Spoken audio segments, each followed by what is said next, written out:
Good morning. Today is Friday, February the 20th. The time is 10 o'clock a.m. This is the meeting of the Texas Appraiser Licensing and Certification Board. The meeting has been duly posted, and we will consider ourselves called to order. Our first item of business is the Pledges of Allegiance, which will be led by Mr. Jim Jeffries. Okay.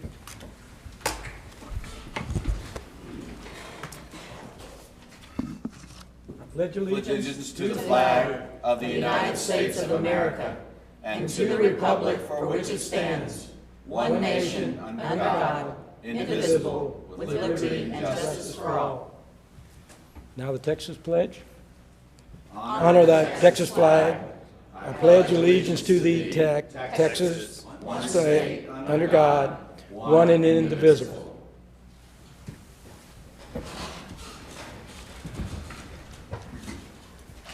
Next item on our agenda is roll call. Chair Jamie Wycliffe. Present. Lori Fontana. Present. Mark McAdams. Mark has called in and is delayed, so I do expect him later in the meeting. Walter Beard. Here. Clayton Black. Here. Patrick Carson. Present. Jesse Barba. Here. Ryan Patton. Here. Jim Jeffries. Here. At the notification that we were missing one board member, I have decided to make some adjustments to the agenda. So the elections and appointments I will hold in an attempt to wait for us to have a full board. So we'll be moving items 3, 4, 5, and 6 down below probably executive session. That would bring us to agenda item number 7, which is comments from the members of the public regarding non-agenda items. The mic is open if you'd like to address the board on something that is not currently being taken up as business on this agenda.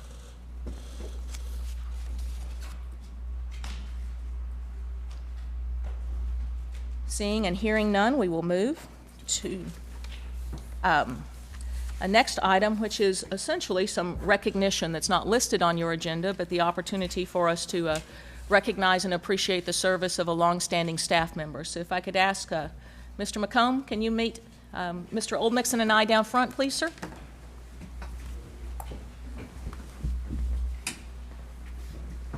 I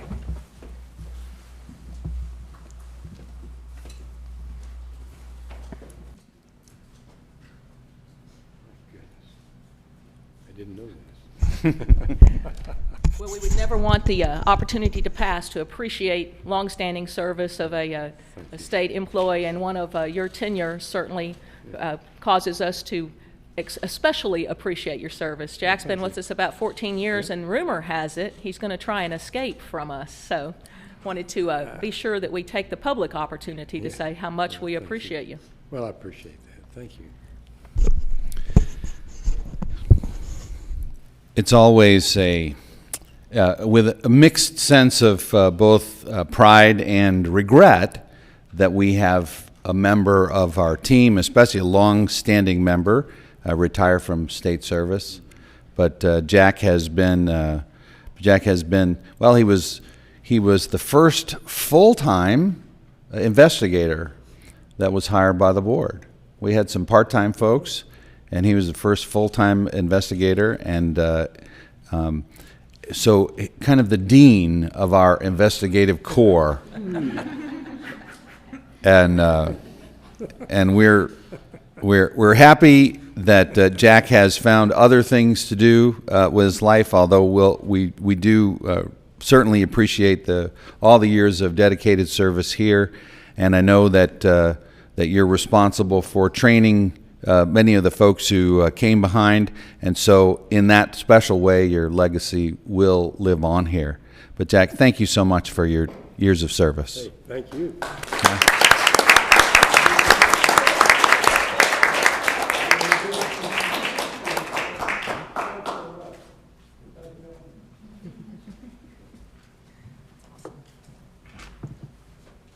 Here comes Mark.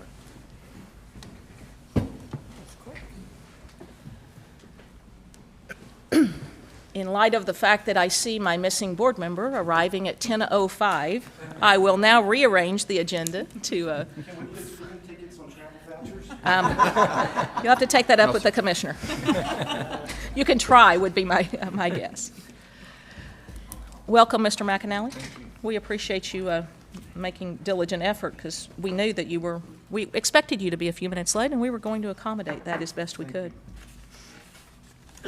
We are now moving back to agenda item number 3, which is the election of officers.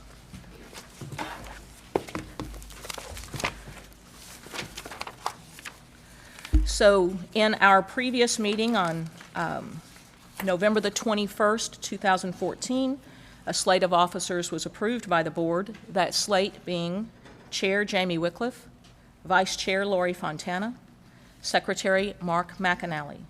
The floor does, by way of our policy, the floor does remain open for additional nominations, so the floor is now open should anyone like to make a nomination for an alteration to the slate.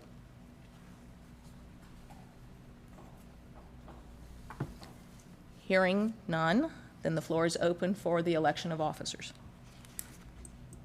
I move to approve the same slate. I second that. We have a motion and a second. Any discussion? Madam Chair, if I may only say that anyone who's foolish enough to take on a thankless job leading the board should definitely be elected as presented. Thank you, Mr. Barba, for the vote of confidence. Are there any other comments? Hearing none, all in favor? Aye. Aye. Anyone opposed? Motion passes unanimously. There has been an opportunity for me to visit with you all since the slate was originally approved regarding your service on subcommittees, and I believe I'm ready to announce those today. So enforcement will be chaired by Ms. Fontana. She will be assisted in that service by Mr. Barba, Mr. McAnally. Our AMC subcommittee is always chaired by the vice chair, so Ms. Fontana will retain that role. Our budget subcommittee, I have Mr. Walker Beard as chair, Clayton Black, and Patrick. On education, I have Jim Jeffries chairing, assisted by Walker Beard and Brian Padden. And your executive committee will, of course, be your slate of officers, your chair, vice chair, and secretary.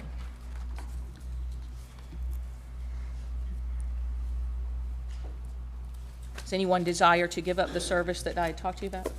You have to serve somewhere, so be careful if you volunteer to get off the subcommittee we've recommended you on. Well, it's been a difficult, some of you have taken on tasks year after year, which are very time-consuming, and I appreciate that. Some of you have stepped up into leadership roles, are relatively new to the board, and have stepped up into chairmanship roles, and I also appreciate your willingness to do that. We are all here to work together, and you will never be standing alone. Madam Chair, if I may, thank you for your leadership, and looking forward to another year in this, and thank you for allowing me to co-labor with you and the rest of the board members in this particular position. I would like to make the comment that the consistency of having a chair for 2 years has proven well after Mr. De La Garza served us 2 years in a consistent role, and having Jamie here for 2 years in that consistent role, I think it's served well for the board. So thank you very much for accepting that, and I look forward to this year. Thank you. All right, we will move to agenda item number 5, which is the discussion and possible action regarding appointments to peer investigative committee. Madam Chair, you should have received on the dais, the board member should have received an additional application, and Mr. Murnack can explain what that application relates to, if it's for both 5 and 6 on the agenda, or just 5 or 6. Okay, first of all, I do have some additional documents, and it may be my fault that I can't find the version. I don't see my material supplements. I'm going to take Doug's. Okay. Mr. Murnack? Good morning, ma'am. Mark Murnack, Enforcement Director for the board. Agenda item 5, there were several applications for the Peer Investigative Committee. The new application that was handed out was for Gregory R. Reynolds. And the following applications have been received and considered by the Enforcement Division, and the recommendation is to approve the following applicants to be on the Peer Investigative Committee for 2015. That is John Dory, Glenn Garoon, Robert Hetrick, Dolores Kraft Longoria, Peter Mark Loftus, Jim D. Pearson, James Pistilli, Dane Seaver, Greg Stevens, James Sinansky, Pamela Teal, and Gregory Reynolds. And that is the staff's recommendation for agenda item 5, and let that be considered before going on to agenda item 6 for mentors. Madam Chair. Oh, I'm sorry. Go ahead, Mark. Mr. McAnally?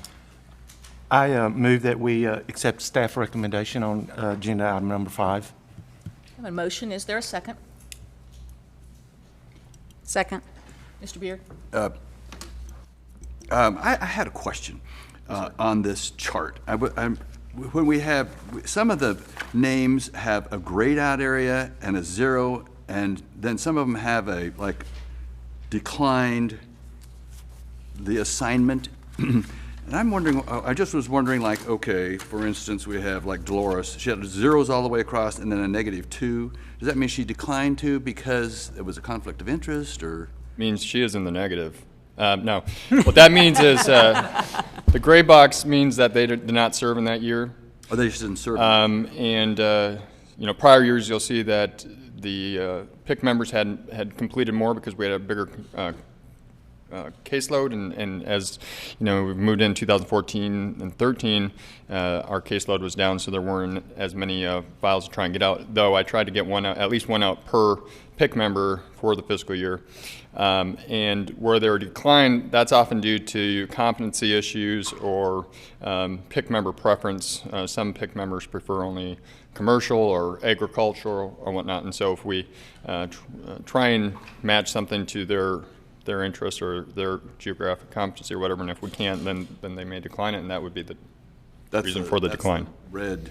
Yeah, but we may try and get that same file out to someone else, and if not, then we just resolve it. So then this is a list of everybody that's ever applied to be a PIC member. Since 2010. Since 2010, and so the gray areas they didn't serve, and then the others they did. Those okay. years, yeah. And so, like, you know, you've seen Dane Seaver has served every year since 2010, and also Great. Jim Pearson. Thanks. Yep. And Mr. Beard, since you brought that up, I do think it's an interesting point. I appreciate the fact that we're keeping track of the declines, but I have heard from some PIC members nervous about the fact that they were going to need to decline something and whether or not we would hold that against them. I would caution us that if we're going to keep track of what we decline, that we might be able to quickly answer the question of why someday, because in all fairness, you know, we're asking these people to serve in these capacities, and I have always encouraged them, if you're uncomfortable with the assignment or you simply can't do it because of your workload, please don't feel inclined to take on something that you're not comfortable with. And I don't think we should hold that against them unless we see a pattern so dramatic that they're not providing any service. I've promised all the PIC members I would not hold it against them unless I got a complaint against them. And then I would no, I'm joking. We have all the documentation with the PIC coordinator in terms of why they declined. So if we want, we could add that to the chart. Otherwise, we just have it available. I suppose my only comment is simply that when it's into this blown down version, it could give someone a quick appearance that maybe they weren't doing what they signed up to do. So I would only, and I'm not looking for you to type every reason. I just think that's something that we should note for future reference. Any additional conversation about agenda item number 5? I have a question for Mr. Marnak. The several that by number have produced quite a few more than others, is that geographic reasons or? It could be due to geographics. Some PIC members try to take on more work for whatever reason. Maybe they have the availability to do so. Some are busy and not able to take on some at the time. There's varying different reasons why that is. And yeah, if we have I'm not sure where Mr. Hetrick practices out of, but 2012 he did 9. You know, I think that's the biggest number I see on there. So we probably had a big complaint volume in his area, and so he offered to take on a lot and complete a lot. So Yeah, and that was what I was curious about, because I did look at the geographic makeup of the peer review committee. Also, And- oh, go ahead. No, and with the two highest producers being in the San Antonio, New Braunfels area, I was wondering if it was because we had more caseload there, or they were just more receiving of the assignments. But also, just for point, we have quite a bit in the DFW area, a few in the San Antonio area. Being that I'm from Houston, I'm concerned that I only have one available in Houston, because he's mine. And then Austin, how do we reach out for applicants for the peer investigative committees? We send out email for requests for applicants to all those who meet the criteria, and leave it for them to respond if they're interested. And so we send out that invitation. We do have large complaint volume in the biggest metropolitan areas, and so yeah, definitely in DFW and San Antonio. Also, in 2012 there, I believe that was around the time we were trying to get our case volume down for, I think, the 2013 audit from the ASC. So there was a big push to reduce the big case volume at that point in time. That contributed to those big numbers. And also, we had difficulty getting MLS access in the San Antonio area previously. So I think those individuals in San Antonio assisted us in getting the data we needed to do those investigations also. So there's a number of reasons that contribute to some of these numbers. And I appreciate the opening the door, because there has been some public question about who gets notified and how. So, Mark, can you explain for the public's sake who gets notified? People that are qualified, and those qualifications are? I don't have the list in front of me, but I believe to be a PIC member, you have to be a certified USPAP instructor and in good standing with the board. And I think that's probably what I was looking for, was generally, I think, probably what narrows the list, because sometimes people wonder why they don't see some particular appraiser on the list. Is the list of certified USPAP instructors is relatively small, I would think, in our state. Is that accurate? I believe it is. I'm not certain. Maybe the number of 50, something. I don't know, Mr. Commissioner. 40. Okay. So we directly notify anyone that's qualified to serve That's correct. of the opportunity to serve. That's correct. Okay, very good. Any additional comments on this, Mr. Barba? Thank you, Madam Chair. Do you know if there's any discussion as to broaden the criteria for allowing more applicants in? I know this has been in discussion in committee before. I think the list is narrow. If you only get 40 or 50 people who want to do this really important job, I'm glad they do what they do. Certainly something I couldn't do. I'm not an appraiser. But in any event, they are very qualified folks, but why do we have to have a certified USPAP instructor? Why can't we have other criteria that may be equal to, I'm sure they don't feel that they're equal to, but that we can certify and say that these people are competent and they could do things like mentorship programs or be a PIC member? I'll digress and I'll come right back. But on the mentor side, we have taken direction from, I think it's Enforcement Committee, and we've sent out a survey to a random selection of our license holders to ask them if they wanted to be a mentor, and we posed several different questions. Would you be willing to, if there were different criteria? What do you think would be good additional criteria? Should there be an experience component to this? And so we're collecting that data. As soon as I get a random sample of a data set, I'll bring that back. And then in terms of PIC, I do not believe that's been proposed to do so. And I know the PIC is authorized by statute, so I'm not certain if that sets forth the requirements. I'd have to review that. If so, that would be a legislative change. But I don't know. Maybe the commissioner. Do you know, sir? I don't think so. On whether that is set in statute or that is not a requirement in the statute, but where we have the most need, I believe, to address your question, Mr. Barba, is on the mentor side, where there's a lot more opportunity there because of the way that we address our complaint volume and try at the end of when a complaint is evaluated to determine whether or not there's really a need for education, and a very guided education, and that led to the creation of the mentor program. And I believe that's where the geographic dispersion of this very small group is not very wide. And so the discussion in the enforcement committee was precisely along those lines. And so we've taken the steps to do that, to poll our license holder base, especially the more senior ones, and determine whether there is interest and what they would be comfortable as far as qualifications. And we'll bring that information back to the enforcement committee for evaluation and a recommendation to the full board. On the PIC side, we really haven't had a shortage, if you will, of folks willing to serve, even using the qualifications that we have.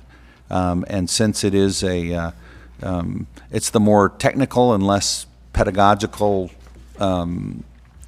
task given to them, we believe that there's not a need to broaden that pool at this time.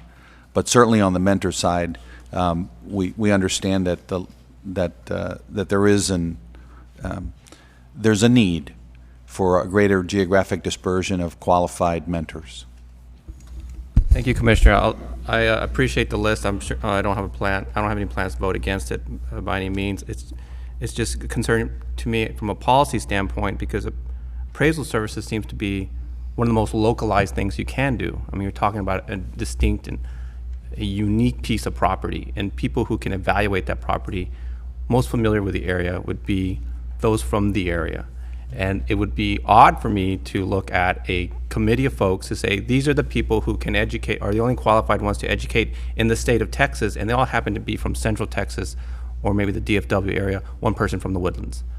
And these people are going to be the ones to pass judgment for West Texas, the Panhandle, East Texas, El Paso, the Valley, the entire border, anything outside of the Central Texas region. It just seems odd from a policy standpoint that we don't have broader criteria, and that's why I ask.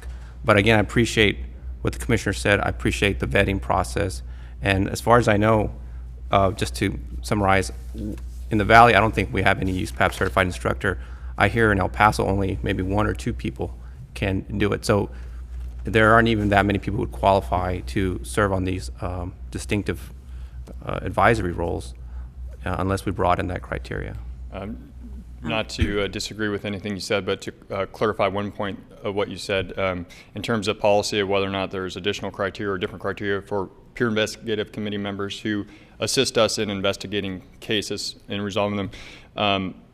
If we don't have a PIC member in the Valley or West Texas, we would not, and we had a complaint in that area, we would not give that complaint to somebody in DFW, or if they don't have the geographic competency to do that, we would do that case ourselves. So just to clarify that. So. And Madam Chair, if you don't mind, just to address, thank you, because this is something that we're still vetting at committee level, and I think it's very important because that's what I was trying to do when I counted all this up, was to make a observation of how many people were in different regions. The distinction between a PIC and a mentor is huge, and I would agree with you on the geographical point for a PIC member, not so much with a mentor, simply because USPAP is not geographically defined by anything. USPAP is a set of standards by which we all perform that has nothing to do with the geographical place that you're sitting. So they can mentor somebody on that education no matter where you're sitting in the state of Texas. But I think it's very important to have, I think what you're saying is the accessibility, the access to somebody more regionally geographic. Is that what, that's the feeling I'm getting on the committee level. Thank you so much, and I appreciate you bringing that up. And Ms. Fontana, I know this has been dear to you since I started here because you want to have proper competency, and I appreciate you bringing this to my attention when I first started a year ago. I just find the criteria to be odd. It's like telling me only University of Texas at Austin graduates or certified graduates can be members. Well, you have to go to university in Austin. It's more difficult than saying all bachelor graduates can be a member of this committee. Well, there are universities throughout the state of Texas. I'm sure UT Austin thinks they're the best thing since sliced bread, but that doesn't mean that they're necessarily the only, and they're a great program, but they're not the defining criteria for who is qualified to have an education. And that's how I feel about having that kind of criterion, because it's difficult for folks in El Paso and in East Texas and in West Texas and the Valley to attend a program which they may be qualified to attend to, but it's just so far away for them to get the classes they need that are offered rarely and not anywhere nearby where they live. That's all. And I appreciate the conversation. I think that it's becoming obvious that there's conversation at a board level, and lucky for me, Mr. Barba, you're sitting on a committee that can handle that. So I do think that those are conversations that are occurring out in the industry, and so it's appropriate for us to be having them at a board level. I do not think that we would be well served to delay action on the items that we have on our agenda today, but continue to kind of keep it on our radar screen would be my recommendation. So again, I don't want to squelch any conversation that's occurring. Are there any other comments regarding agenda item number 5? Hearing none, the floor is open for a motion. Madam Chair, I've already moved. Oh, you have? Yes. I'm sorry, we got into conversation because of that. My apologies. I'll call for the vote. All in favor? Aye. Aye. Anyone opposed? Motion passes unanimously for the slate of your pick as indicated in the record. Takes us to agenda item number 6, discussion and possible action regarding the appointment of mentors. Staff has received the applications and reviewed those of the members listed, including the new addition of Gregory Reynolds. All the applicants listed there are on the pick, excluding or pick applicants, excluding Bobby Chris and Paul Hornsby. They're solely mentor applicants, and so staff has reviewed their applications and would recommend the approval of the following applicants to be mentors for 2015: Bobby Chris, Paul Hornsby, Dolores Kraft Longoria, Peter Mark Loftus, Jim D. Pearson, James Tony Pastilli, Dana Seaver, Gregory Stiffens, James Sinatsky, Pamela Teal, and Gregory R. Reynolds. Thank you. Is there a motion? Madam Chair, I move that we accept the agenda item number 6 as presented. Second. A motion from Mr. Jeffries, a second from Ms. Fontana. Any discussion? All those in favor? Aye. Anyone opposed? In fairness to the public, since I moved the agenda around, I'm going to call one more time for public comment, which is now in order of agenda item number 7. Is there anyone that wishes to address the board on something that is not an agenda item today? Hearing none, that will take us to agenda item number 8, which is executive session. The time is now 10:28, and the board will go into executive session to obtain advice of legal counsel or discuss pending or contemplated litigation, including settlement offers and enforcement actions pursuant to Texas Government Code 551.071. We anticipate returning to open session in approximately 20 minutes. Yeah, I think you're automatically re-upped. The board is reassembled. It's 10 minutes after 11. We are reconvening into open public session after our executive session. We are on agenda item, the consent agenda, which includes agenda items number 9 and 10. 9 is the ratification of the official record for the November the 20th and the November the 21st board meetings. Item 10 is the approval of agreed final orders and surrenders in items A through I. Are there any items requiring discussion? Madam Chair, I'd like to pull item D. Item for 10D. discussion. Yes, ma'am. Item 10D, complaint number 14-045. Any other items on the consent agenda that need additional discussion? Hearing none, the floor is open for approval of the consent agenda as noted. Madam Chair, I move we accept the consent agenda with the exception of the one item you're pulling. Second. We have a motion from Mr. Beard, a second from Ms. Fontana. Any discussion? All in favor? Aye. Any opposed? The consent agenda is approved. We will take up item number 10D, complaint number 14-045.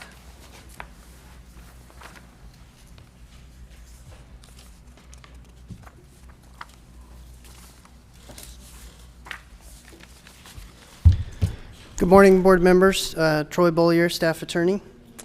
Item 10D is an agreed final order involving a case of unlicensed activity. And I'd be happy to answer any questions or concerns the board has. Just for clarity of the record, the board received supplemental materials as they arrived today, and I believe that's the purpose of pulling the item. I believe there are some things that were in our original packet that appear different today. Ms. Warman, can you abbreviate, in an abbreviated sense, give us some idea of what those items are? Yes, Madam Chair. Kristen Warman, General Counsel. And just to run through the highlights of the changes from what was originally presented in the materials to what you received this morning. In the second paragraph on page 1 of this agreed order, the phrase "nor denies" was added after the word "admits" in line 1 of the second paragraph. In addition, in paragraph 5 and paragraph 2, finding of fact 5 and conclusion of law 2, the reference to Texas Admin Code 153.20 was deleted.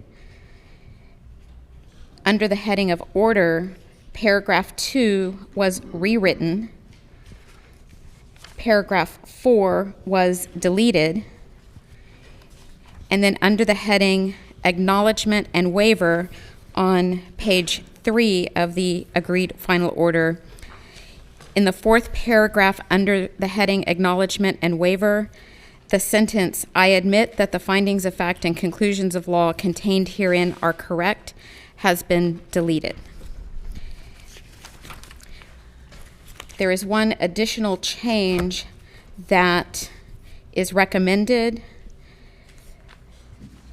that is not in the material presented to you this morning, and that is to change all references in the agreed order from 1103.458 to 1103.451 subparagraph D of the Texas Occupations Code to reflect the board's authority to enter into this final order. Thank you, Ms. Warman. The documentation that we received in our initial package included a signature on the agreed final order. The ones that we've received this morning do not. Is that correct? Yes, ma'am. And I currently have been in contact with Mr. Huckabee's counsel, and while he is, his counsel is in agreement with the changes, he's waiting to hear back from his client. As of this morning, I don't have confirmation of that, but I'm expecting and don't anticipate any issues. So staff is recommending approval of the order subject to Mr. Huckabee's later consent. Thank you. Are questions of staff? Is there an action desired by the board? Madam Chair, I move that we approve the agreed final order as amended and presented by staff, including all the references to the proper Texas Occupations Code, findings of fact, conclusions of law, the rewritten paragraphs, and the other edits mentioned by staff. And I also move that we delegate to the commissioner any appropriate changes that may be within his reasonable discretion, so long as they're in strict compliance with the approval herein. We have a motion. Is there a second? I'll second it. A motion by Mr. Barba, a second by Mr. Beard. Any additional conversation? I think that's a reasonable motion, Madam Chair, just for the fact that it seems like the changes that are being made are rather they're just administrative type changes, and the agreed order that from one version to the next is pretty much intact. So I think that's a wise move. Any other comments? All in favor? Aye. Anyone opposed? Motion passes unanimously. Thank you. Takes us to agenda item number 11, which is contested cases. This is discussion and possible action on a proposal for decision from the State Office of Administrative Hearings in the matter of SOA docket 329-150-788 with Mr. Christopher J. Brown. Is Mr. Brown available? Yes. Okay. Mr. Brown, we want to give you the opportunity to address the board if you so choose. I'd ask you to attempt to limit the communication to, 5 minutes if there may be need for additional communication, but that will allow us to not have to have a 30-minute hearing. I'm going to lay it out first. So if you'll allow our staff to go ahead and give a quick briefing, and then we'll allow you the opportunity to comment. Madam Chair, this PFD is before the board on an application denial. There was a hearing held before SOA, and the ALJ's recommendation before you is to deny the application.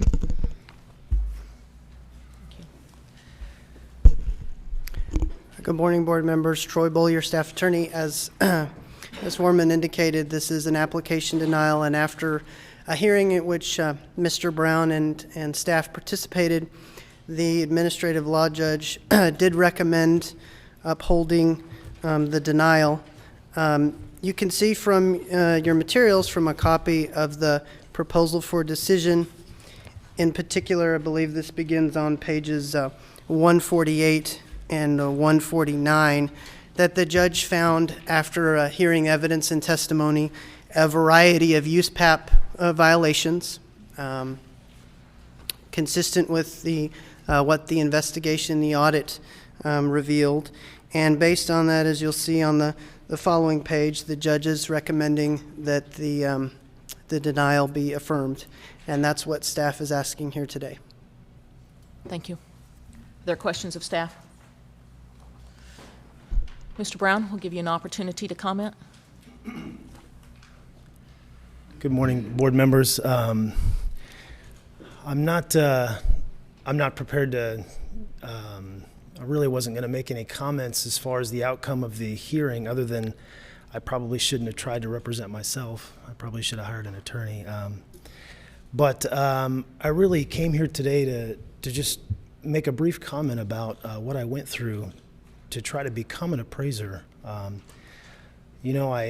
had a fairly difficult time finding someone to actually sponsor me.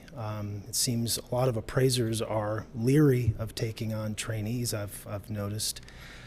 When I did find a sponsor, I went through all of the processes that I was supposed to go through. I took all the classes. I did very, very well on my exam. And then to get through the entire process and then be denied my license based on 2 of the reports that were looked at, it's really difficult to deal with. After everything that I went through, the money that I spent and the time that I put into this, it would seem a little unfair that there's not some kind of alternative other than, I'm sorry, your license has been denied. Better luck next year. I put a lot of effort into this. I'm not somebody who cuts corners. When I went to college, I got my 4-year degree in 3 years. Nominated valedictorian. I've got a little girl at home, another baby on the way. I am a very committed person to anything I engage in, and I would think that the TALCB would want someone like me to become an appraiser, I would hope. So I guess I'm here just to express my frustration with everything that I went through in the process, and then to be denied based on just 2 reports. I would hope that there would be some sort of alternative or some sort of help or some different path that I could take other than just try again next year. Maybe I picked the wrong sponsor, but ultimately, I feel like I went through the process that I was supposed to and made my very best effort, and then I felt like the door was a little slammed in my face. So I just wanted to make those comments and give you a little bit of feedback on the process that I went through. Thank you. I appreciate the comments.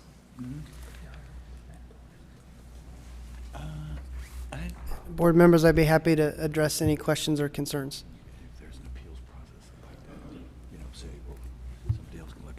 I would only echo that what I hear the appraiser saying is what we certainly hear in the industry, and that's that it is difficult for our folks that are trying to become appraisers to find sponsorship. And so I think we need to always be cognizant of that as we're establishing policies and rules and whatnot, that while there have to be standards, that it's not an easy thing. I do think the description that you've given us of the kind of person you are is what we're looking for in the industry, and so I appreciate you putting a face to the problems, because it's always a difficulty. I would suspect that I'm not alone in terms of sitting in this chair today to have to make decisions like this one about your efforts and your livelihood. So we don't take it lightly, and again, I appreciate you at least making the comments.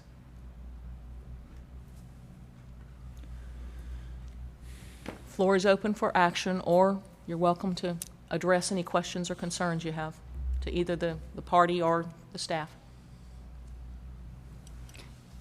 Madam Chair, if I may, Troy, just I guess maybe for more public knowledge, can you let us know what the process from this audit forward entailed? Was there an informal conference? Was there negotiations at that level? How did this progress to SOA? Yes, ma'am. We went through the normal audit process that we do for all applicants who are being audited.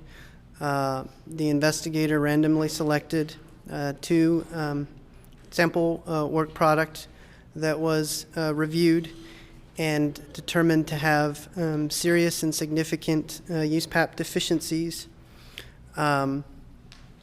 There was a denial letter issued, after which I had some lengthy email and telephone negotiations and conversations with the applicant. Ultimately, because of the nature of the deficiencies at issue, we determined that a denial was the appropriate course of action, and Mr. Brown elected to appeal, and so we went through the SOA process. So the only option, again, to just simplify it, as I understand it, the only option when he requests an appeal is to SOA. Is that correct? There are some alternatives. Contingent approval being one of those. It's very similar to a contingent dismissal, wherein sometimes where there's marginal or borderline issues, we will ask an individual to make some remedial efforts, such as courses or mentorship, and upon completion of that, reevaluate and approve them. But because of the nature of the violations here, we didn't feel that that was appropriate under the circumstances, so that's why we proceeded with the hearing. So we've had it described to us in the past that you obviously pull two sample reports, as I understand it, from early in the experience log and some from later in the experience log. You felt like, or it was our interpretation of both of the reports, that there was not an opportunity. We've heard you also submit that conversations about looking at additional work product is an option. Is that true? Yes. Okay. But in this case? In this case, I don't believe that we looked at additional work because of the seriousness of the deficiencies and the conversations that we had. We felt like a denial was appropriate because the experience wasn't creditable. It wasn't a borderline situation or things where we thought that some small amount of additional remediation would solve the problem. And if the denial had been accepted, so you said, I don't see enough experience here, would there have been an opportunity, if we had not elevated the case to SOA, because we felt like we had to, would there have been an opportunity for him to go get additional experience and come back, or would we have been on the same path regardless of that? Under the board's rules, and I believe, I don't remember the reference right now, but there is a board rule that addresses once someone has been denied, whether that's by merely accepting the staff denial letter or after appeal, that the individual has to wait 1 year from the date of the denial letter to reapply. So 1 year from the date, in this case, Mr. Brown's denial letter, whatever date that was, regardless of whether you go to SOA or not, would need to wait 1 year and then could make reapplication. And thank you. I just really wanted that on the record. That's what I understood it to be as well.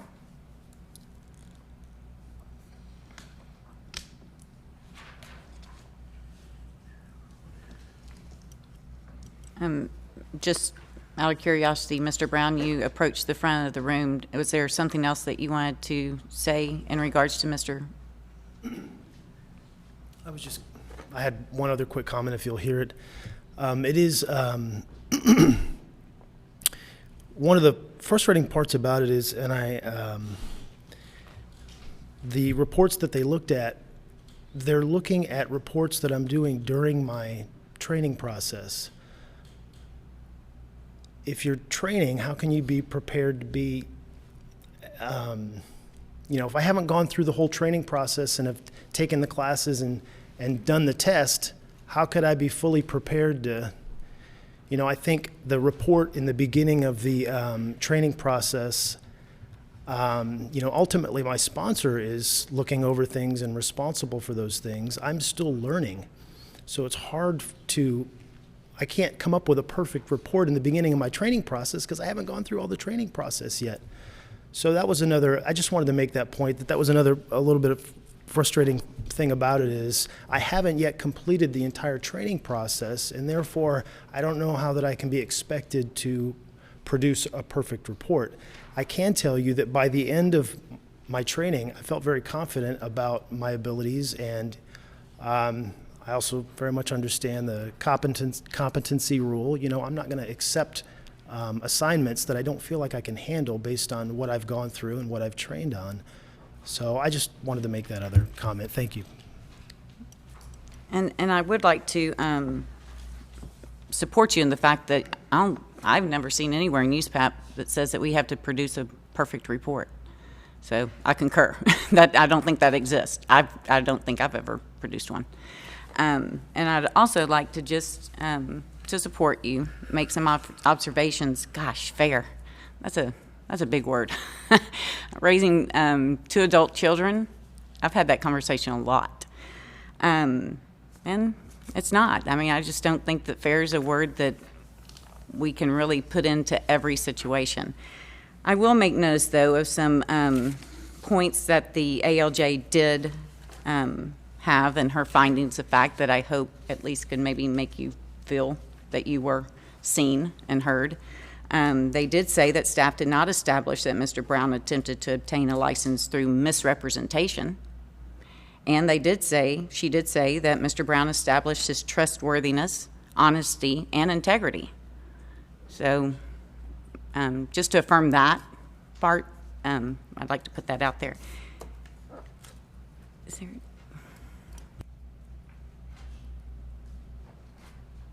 You just have to ask the question. I have no idea. I don't like asking questions. I don't mind asking the question, articulating it. There is a question, is there any other option? Meaning, could there be consideration for contingent approval? If the board would like to receive additional legal advice as to what your options are, we can certainly return to executive session and explore that question.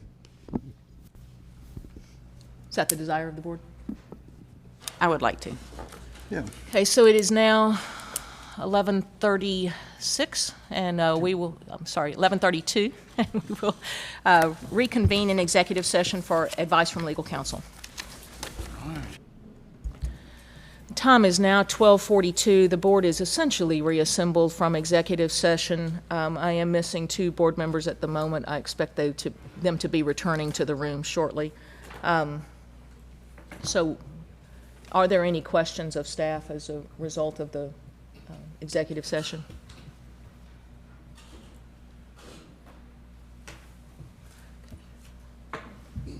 We'll pause then and see if we can get the board members back in the room. I'd like to have a full board if available.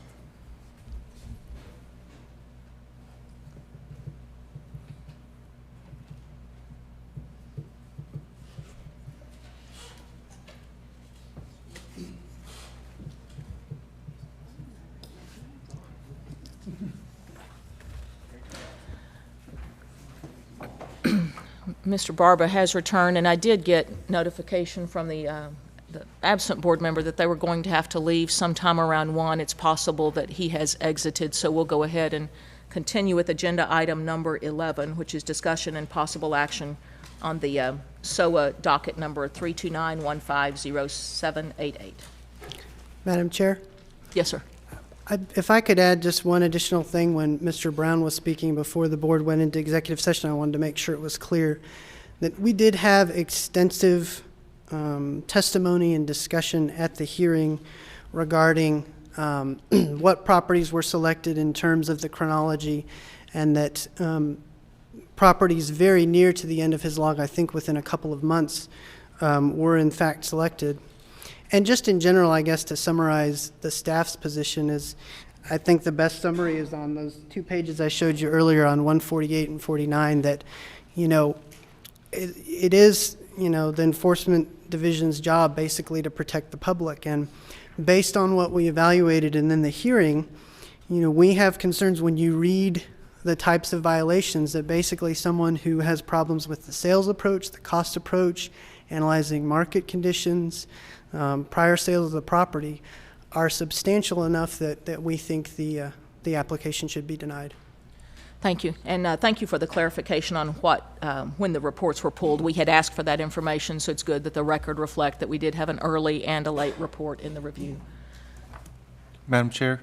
Yes, sir. May I ask a couple of questions? Yes, sir.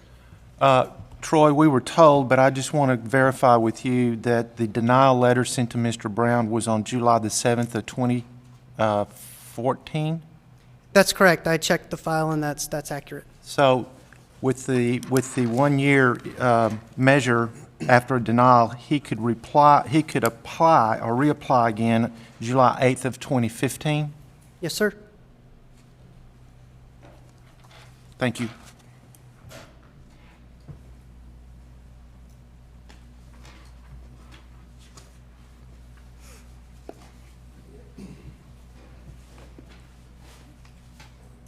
Madam Chair, Yes, sir.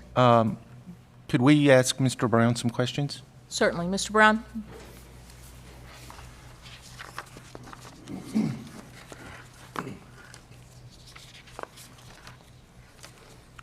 Mr. Brown, by the dates that I just mentioned, it sounds like, or it appears like to me, that you could reapply for your experience credits in about 4.5 months. Is that true? That's what it sounds like, yes, sir. Okay. Are you still practicing now? Are you currently practicing? Currently, no. My sponsor has moved, and that was who I was working with when my trainee license expired. Then I stopped, so I've been helping my wife with her business, and then going through this process to see what was going to. So your trainee license is expired That's too. correct. Yes, it is. Okay. So if it expired and you were still trying to get a license, it would be basically you'd have to start over again then. I don't know how that works. I mean, well, what I mean, your education and all that is on record, but you would have to reapply and find another sponsor, and that is a good question. I don't know if that's the case or not. If I have to, your license expired I think it was July 31st. I think. of 2014. Yes, So it's been more than 6 months, Yes. and clearly, so yes, you would have to reapply Okay. for a trainee license. But as Board Member McAnally said, your education experience, all that stuff would be equally applicable to your qualification for a trainee license. In other words, you could qualify for a trainee license again. Okay. Yeah. So do you understand that? So the door is open. If you wanted to be in the appraisal practice, if you wanted to continue to try and pursue that, you would need to have a new sponsor. Okay. But you're not denied that opportunity during this window of time. Okay. So my education requirements as far as becoming a trainee again would have been met, and I would have to find a sponsor until the date comes in this July that I could reapply for my license? You can reapply for a trainee license. You would meet all the qualifications, educational requirements, Okay. which you have already. Right. You would have to find a sponsor in order to practice, okay? Yep. And then anytime after July the 7th of 2015, you could reapply for a real estate appraiser license. And if you had sufficient hours and appropriate education, you could apply for residential certification as well if you had 3,000 plus hours of experience. So will I have to obtain those 2,000 or 3,000 hours again with a new sponsor? No, your current experience Okay. remains on your record. So you just see the incremental. You've already, at least at the time you applied, you had over 2,000 hours. I'm assuming that you perhaps gained some more since that application, but I don't know. But those 2,000 hours still count towards your cumulative requirement of experience hours. So at the time that I would apply, again in July, when I attempt to get my license again, I would have to submit new examples of my work via the new sponsor that I've obtained, and they would be looked at again? Is that how it would work? To the extent that you go out and get, let me be clear about that. Okay. You already have the experience to make an application for a licensed real estate appraiser. Right. You already have that, Okay. okay? You could resubmit that, and we would go through the same process, but again, we would look at the quality of the work. Right. The experience has to be USPAP compliant. So if you've not gained any additional experience, we'd be looking at the exact same logs. Understand. And we would randomly pull reports from that. If you've gained additional experience, which you can only do as a trainee under the sponsorship of someone, you need an active trainee license and a current sponsorship relationship. Okay? Then you can get additional experience, submit those logs as well the next time that you apply, and we'll count all of those hours and we'll look at all of that experience to determine whether or not it's a USPAP compliant experience. Okay, I understand. One other additional training that I know you'll need to take, because this has happened with me. I gained a new trainee after the first of this year. There's a course out there that both the sponsor and the trainee have to take about what the responsibilities and obligations are between the supervisor and trainee. So that course will be looked at and will have to be completed before your next submittal for your experience. Okay. Mr. Brown, is it your desire or your intent to continue to try to be an appraiser in Texas? Yes. Okay. Yeah.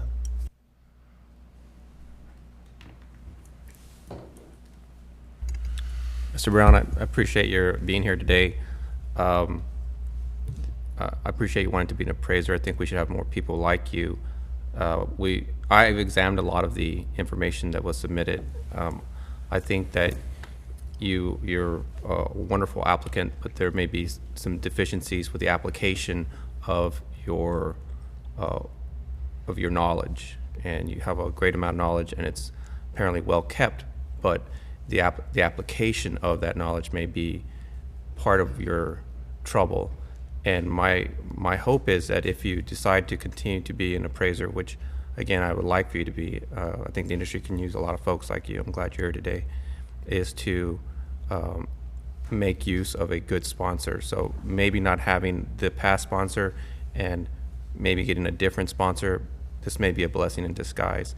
So I think it's the application of your knowledge that may have been your trouble, and not the fact that you're not well qualified or you do not understand guidelines. So I encourage you to continue the process. Mr. Brown, I would like to echo a few things that Jesse is saying as well. I want to compliment you for being here, and I thank you. And you're well spoken, and I want to offer some kind words to you, because I agree. I also want to see you become an appraiser, and so I want you to leave here knowing that that's what we want, and hope that that's what you will, the avenue that you will proceed with from here forward. So you're well spoken, and I think that you're the kind of person that we need in this industry, and so I hope that that's the path that you take. And we're only looking at a few months here, so please just don't keep doing what you're doing, and I think you're going to be a fine appraiser. So that's kind of, if I can give you some kind words, that's what I would like to say to you. I really appreciate it, and I really appreciate everybody's consideration. And thank you for saying I'm well spoken, because I'm really nervous and I don't feel like I'm speaking very well. So, thank you. Just one other thing. One of the things that this board has actually been given accolades for by the ASC is that we have developed a mentorship program in Texas. And from what I hear, I probably wouldn't mind going and sitting through it as one of your peers myself to just see where my deficiencies are in my appraisal. But I would encourage you to seek that out up and above your sponsorship if you do continue to desire to be an appraiser in Texas, because that program has, from what we've heard and seen, provide a lot of good application to the knowledge, to our work. So I'd encourage you to do that. Thank you. Madam Chair, Mr. McAnally? I would like to make a motion, and I would just like Mr. Brown to understand we didn't spend over an hour and 15 minutes in executive without trying to look at every possible way to help you out.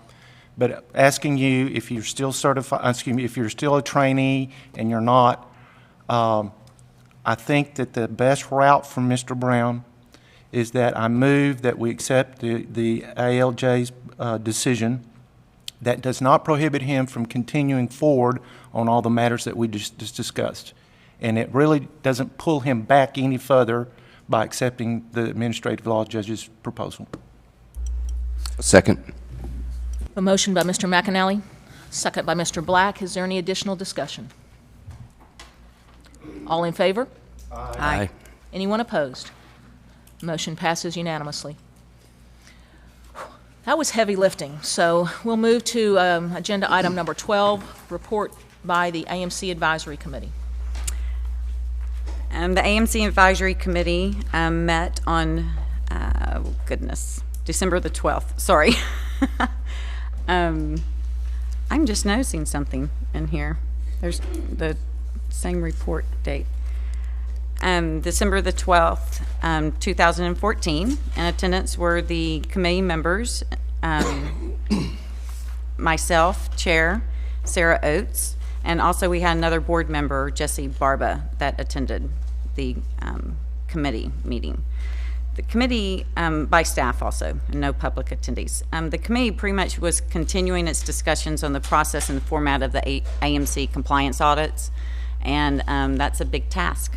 So I'd like to go ahead and also publicly thank the staff for working with us in this process, and we will continue to do that. Along with having on the agenda, we are still looking at the AMC complaints and trying to develop a matrix for the penalty on that. Also, the process and formats for the AMC audits, which is what we're still processing through.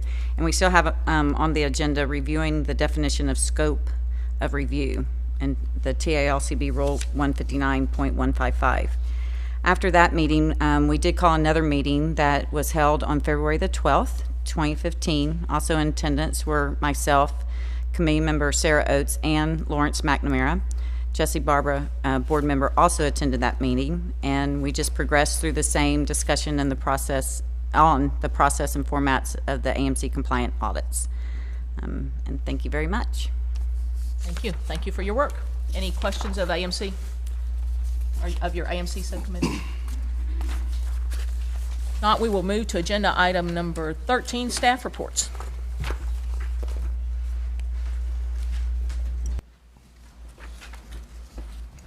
Madam Chair, if I may say something about the agenda item that you just moved away from. I just want to encourage the committee. They've been doing really good work. I mean, there's a lot of regulation, and it's a new industry. They're trying to regulate it. But I also want to encourage the other board members, if they have some questions about how to regulate the industry or how to better review the industry, please submit them to Ms. Fontana, because she's working through everything, and I want to commend her for her action. She's been doing really well, I think. From a newbie, I've been seeing that she's been doing such a good job there. Well, thank you, Mr. Barber, and we do appreciate your unrequired attendance, because it is helpful as we're passing these rules and laws to kind of get on the ground floor of understanding all of the process that goes through it. Sometimes I think it is misleading. We show up with quick recommendations, and then once a quarter we show up and pass a rule or pass a law, and it's hard for people to understand that there's a lot of heavy lifting going on in the background. There's lots of lots of hours invested on the part of the staff and the board to try and get it right. With that, anything else on AMC? We will move to staff reports. Commissioner?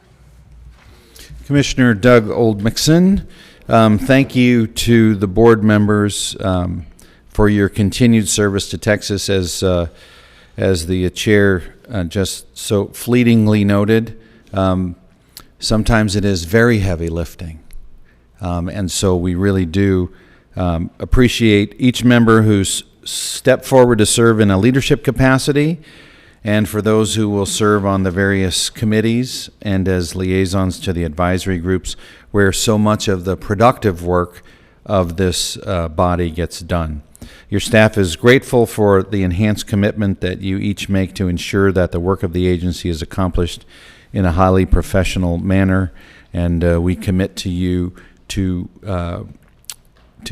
continue our efforts to reflect that same level of professionalism. Like you, we believe in the mission of this agency to be a highly respected model of effectiveness and efficiency in our role as guardians of the public trust. Your staff team has been very busy with a whole variety of projects and looks forward to sharing their progress reports as soon as I'm done. But first of all, let me introduce Steve Spiropoulos, who is our new ITS, Information Technology Services Director. There's Steve. Tom Watson retains his leadership role as the Deputy Director of that key division.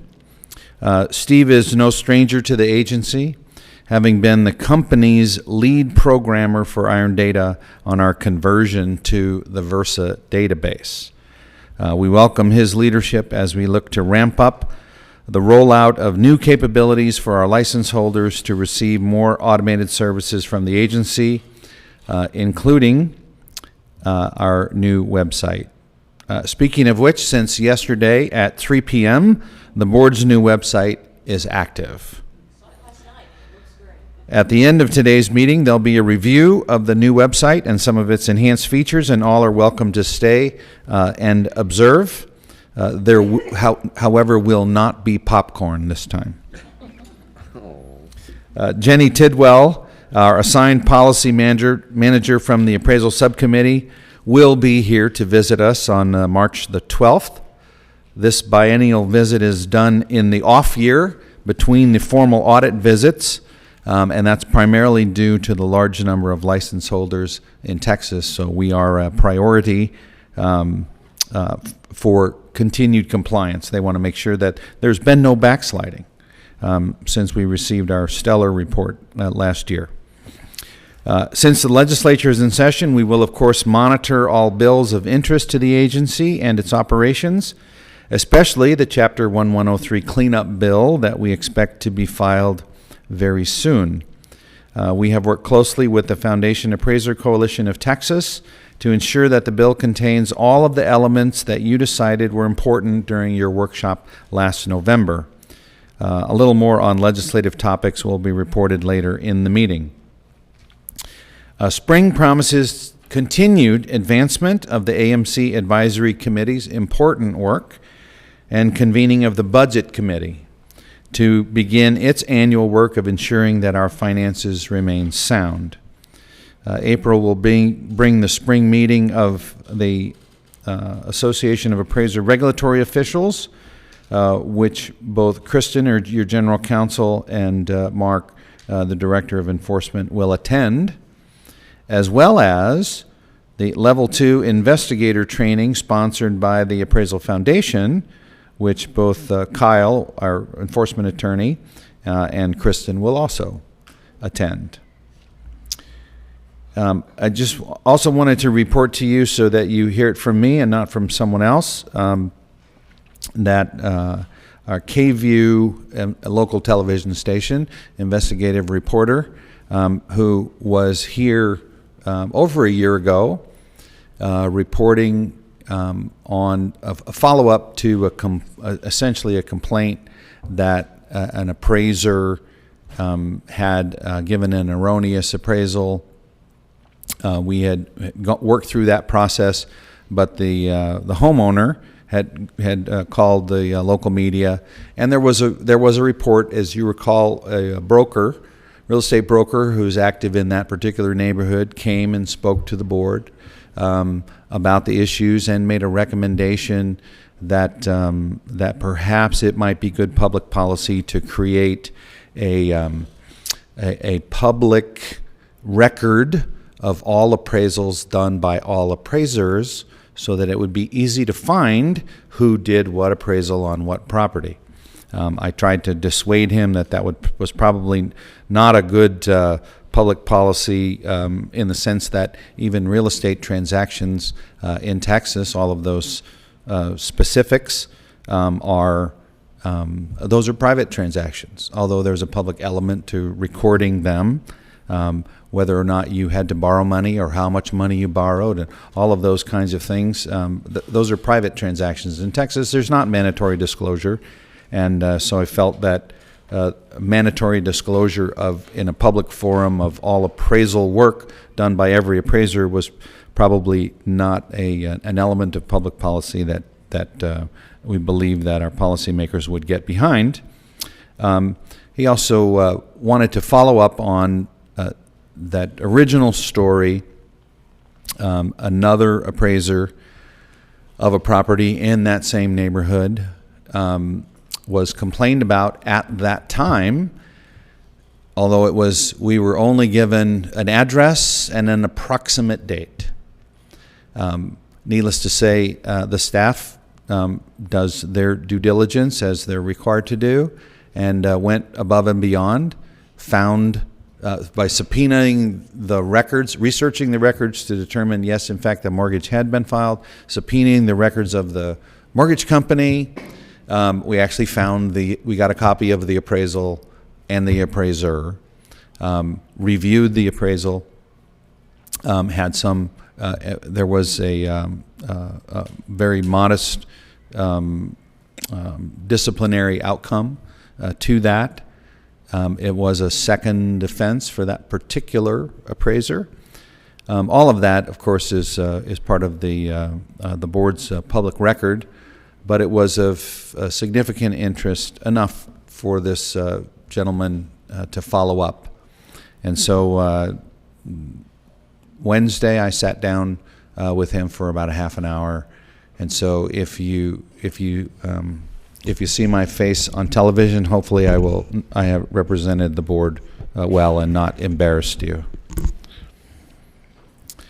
So it has been a rather busy quarter, and we see the same ahead as we continue to implement the policies that you set and diligently monitor the legislative session, continuing to work with FACT and other stakeholders to advance, especially the improvements to Chapter 1103.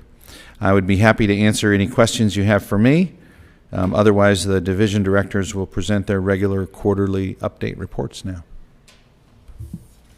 Any questions?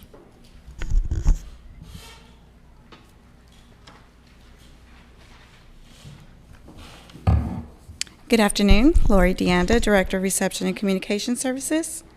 Please refer to the C1 report. For the month of December, we received 15,155 calls. We assisted 189 walk-ins and responded to 5,259 emails. At a previous board meeting, I mentioned that I was looking into hiring 2 part-time positions. I have restructured the duties of some of the team members, which will allow them to have more time on the phone. Therefore, rather than hiring 2 part-time positions, I have hired a full-time position. So at the next board meeting, I will be introducing the new RCS team member. So does anyone have any questions? Okay, thank you. Thank you.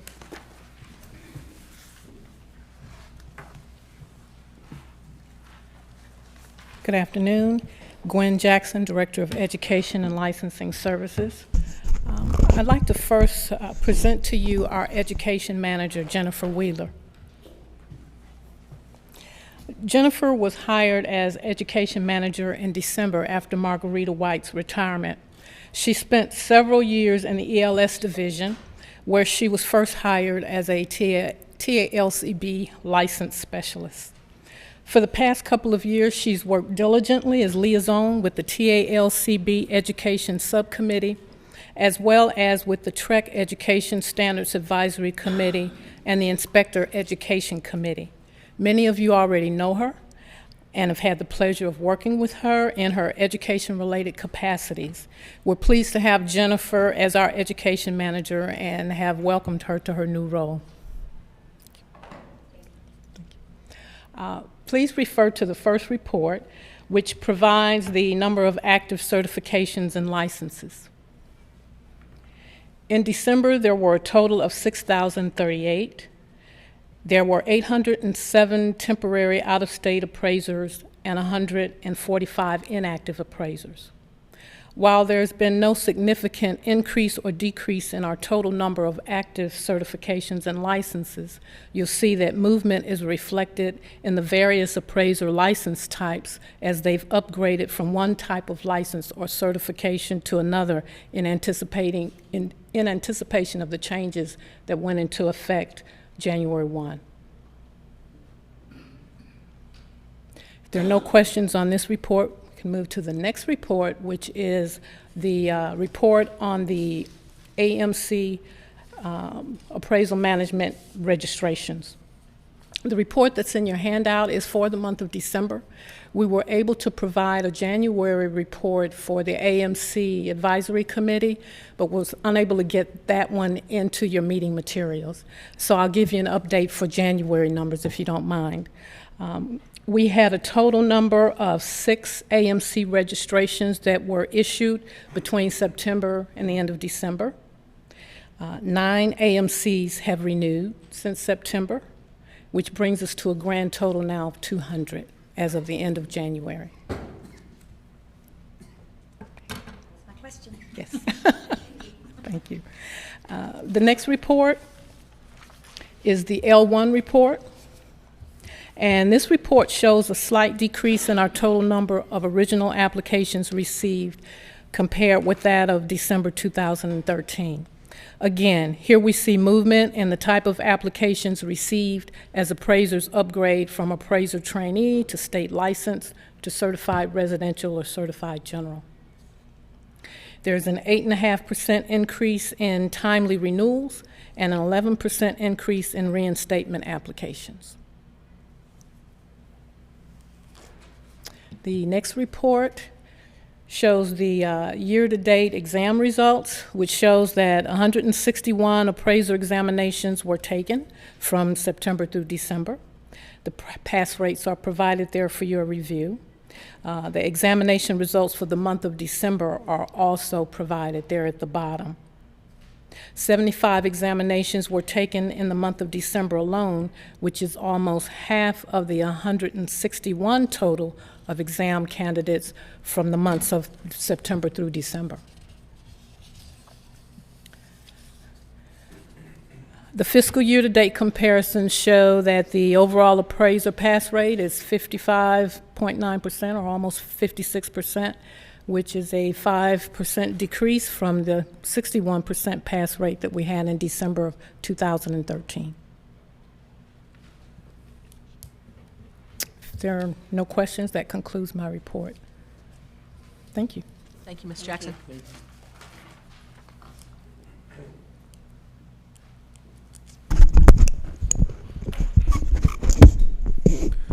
Hi, I'm Steve Spiropoulos, the new IT director. Just wanted to introduce myself. I sort of have some experience working with TREC from when we implemented the system in 2010, and just wanted to say that it's great to be back with the agency. It feels like I'm sort of coming home, so to speak. It's been a pretty easy transition for me. For today's presentation, I have the one report that I wanted to show you. I also have a PowerPoint presentation that I prepared to sort of introduce some of the structural changes I've made to the ITS division, and as well as sort of a list of projects, ongoing projects that are, of interest, and sort of show you guys, give you guys a glimpse into what some of the changes are for our division. So, slide, thank you.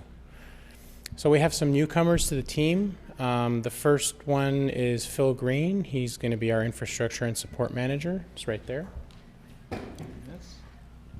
Phil comes to us from the state of Colorado with over 27 years of experience, network and management experience, and we welcome him to the team. As well as Phil, we also have Britta Muchler, who's going to be our application support specialist. I'm sure some of you may know the name, previously with TALCB's enforcement group, and will be supporting our internal applications such as the Versa system and the online Versa system as well.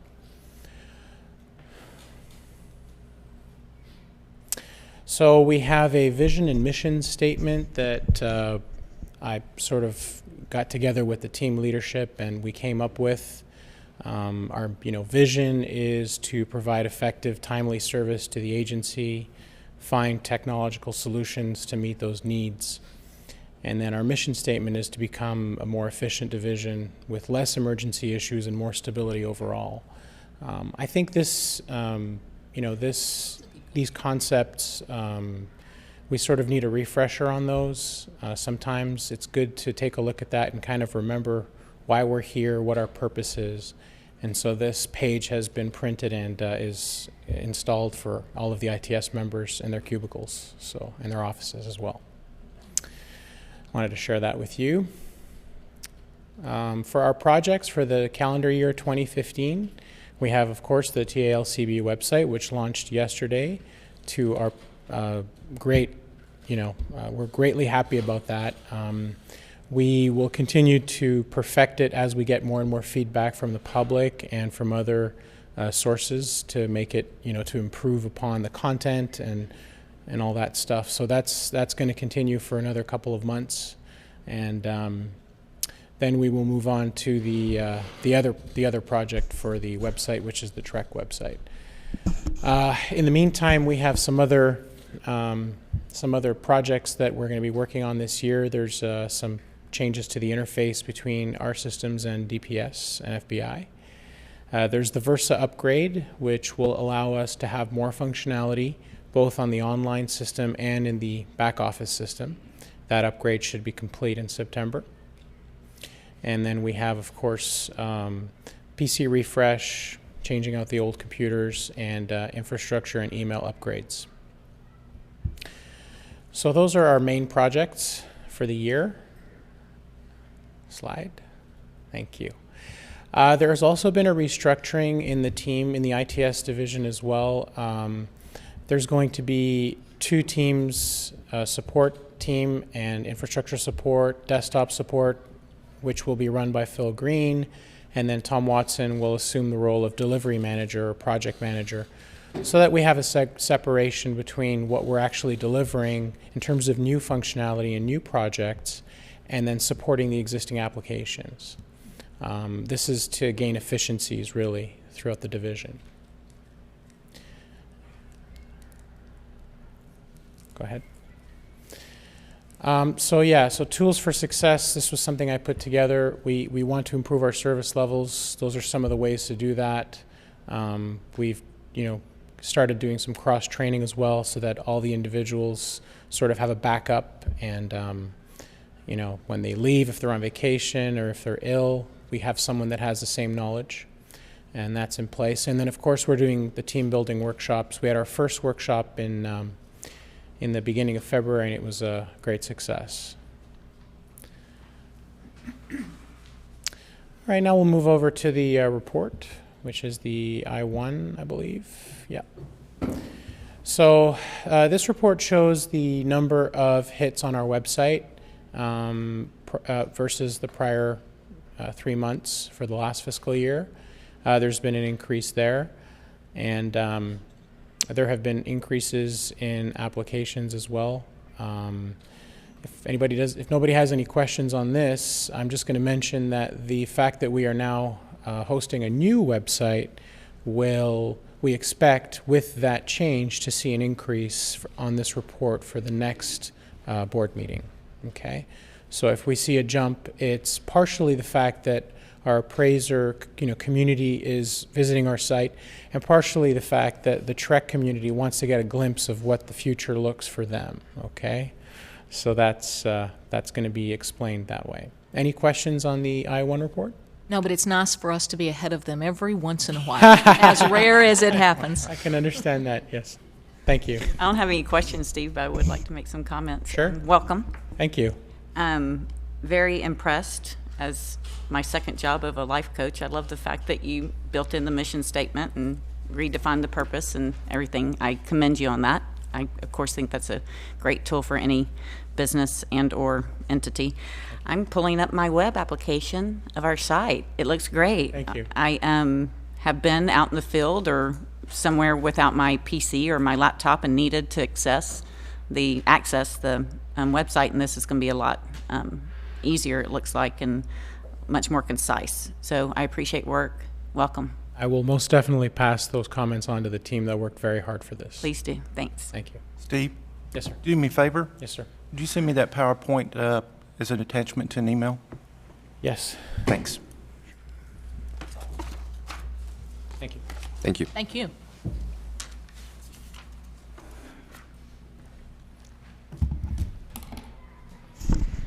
I have to pull this down.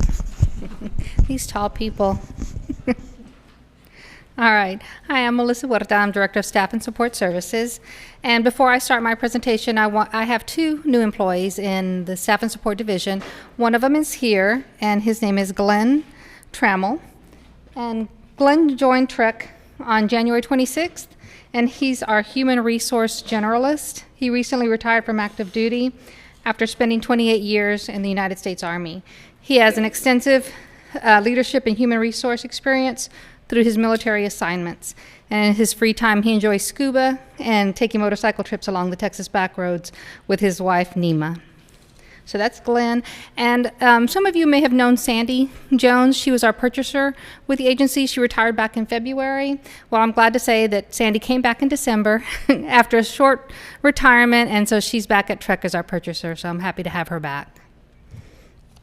All right, so the first report is the budget status report as of December 31st, 2014. And as you can tell, there's not a whole lot of variance from our budget expenditure and revenue projections. There are some comments in the comments section for some of the categories that were a little out of the range. So this way, if you had any questions, you would understand what those expenditures were. Does anybody have any questions on the budget? Wonderful. So my next report is a new report for the board, and this is the investment report for the monies that we have in reserve.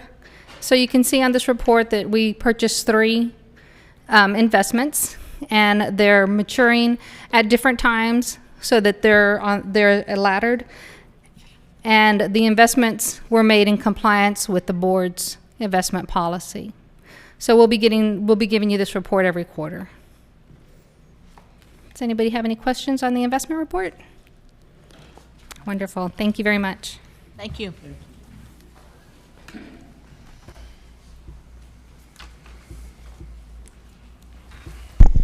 Good afternoon, Board. Mark Mornak, Enforcement Director, with your enforcement reports. The first report is case status report for fiscal year 2015 as of January 28, 2015. As you can see, we have, of the 5 to 12 months that have passed, 48 cases that we received, 84 audits for 132 received. Comparing 40% of the volume that received in fiscal year 24 or 14, that is 130, so we're tracking where we were last year in terms of volume received. In terms of cases closed, we have closed 151 to date, inclusive of audits and complaints. 40% of last year's number is 126, so we are ahead of, proportionally ahead of where we were last year in terms of amount closed. And as you can see at the bottom left of the report, total cases open as of January 28 was 165, inclusive of audits and complaints. No questions on that report. We'll go on to the next one. Sir, go ahead. I don't have any questions, but I sure do like it. Okay, great. Good work. Thank you. I like that number. Yes. Thank you. Staff is doing a good job keeping up the pace of closures and keeping up with the audit rush that we had towards the end of last year due to the new requirements and processing. We have a 90-day window to process applications that came in under the old criteria, and so that is our focus, along with the ASC priority visit and getting down our one-year-old cases for that visit. So. And just to back that up, I'm sorry, that was I guess I was assuming you and I were the only ones in the room talking about that, but for the board's knowledge, they had a lot of work last quarter. So I really do appreciate y'all's work. Thank you. Keeping that number in. Thanks. Next report is a sub-report of the prior one and focusing on just AMC complaints. We have received very few complaints, only 3 fiscal year to date through the 5 months of the year, and we've closed 2 complaints, and as of the end of January, we had 5 open complaints against AMCs. No questions on that one. We'll go to the next one. It's a report of all open regulatory complaints and RFAs, and showing progress from quarter over quarter. All the complaints on there, 2012 and prior, are requests for assistance or covert complaints, and we are updating those on a regular basis. Every couple months we check with referring agencies to see if we can close those out. The 2013 cases, those are our priority. Some were on this agenda, and the ones that were still open will have been finished with the investigation phase by our upcoming case management meeting this Tuesday, and we'll be on to resolution phase. So. And we just continue to focus, as I said, on that evolving slide of one-year-old cases. Go on to the next report, please. Cases at least 1 year old. As of 20th January there, we had, like I said, 12 that were RFAs and coverts, 9 in negotiation, 11 that were in review, and 37. I think the number currently, from looking at the log that we're keeping for the visit from the ASC, I think we're down to about 6 or 7 that actually still need to be resolved or don't have an explanation as for why they're not resolved yet. So that number is actually much smaller when we account for those that we can state why they're still open for a reason, a acceptable reason to the ASC. Next report, please. Case resolutions, fiscal year 2015. In the 5 months, we've closed 61 complaints. Our percentages are almost identical to fiscal year 14 in terms of percentage dismissed and agreed final orders.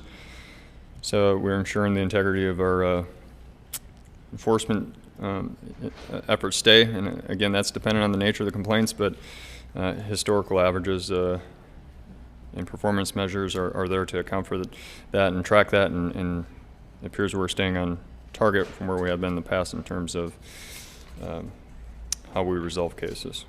So 30% agreed orders and 65% dismissals.